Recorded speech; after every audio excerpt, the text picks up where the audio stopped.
نہیں ہے۔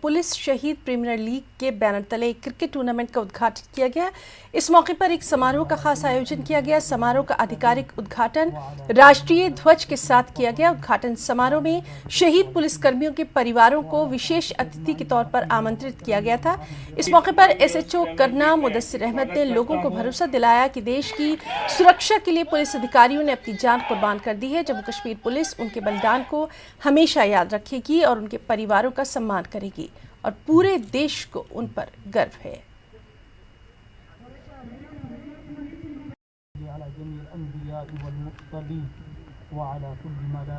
فخر ہے اس بات کا کہ پولیس ڈپارٹمنٹ تو ہمیشہ سے یہ کرتی آئی ہے، لہذا یہ شہیدوں کا جو انہوں نے رکھا ہوا ہے تو ہمارے دل میں بھی یہ جو ان کی یاد تازہ ہوگی کہ ہمارے سب بچے جتنے بھی ہیں اللہ تعالیٰ ان کو ایسی جرأت دے، ایسی ملک کی قوم کی خدمت کرنے کی اس ماحول میں اپنے ملک کو بچانے کی کوشش کرتے کرتے جنہوں نے جانیں شہید کر دی ان کے لیے ہم دعائیں مغفرت کریں گے۔ میں شکریہ ادا کرتا ہوں سب سے پہلے ڈسٹرکٹ پولیس کپواڑہ کا اور اس کے بعد بالخصوص SHO ٹنگڈار مدثر صاحب کا، جنہوں نے اپنی شہداء کی یاد میں ہمیں بلایا اور ہماری حوصلہ افزائی کی۔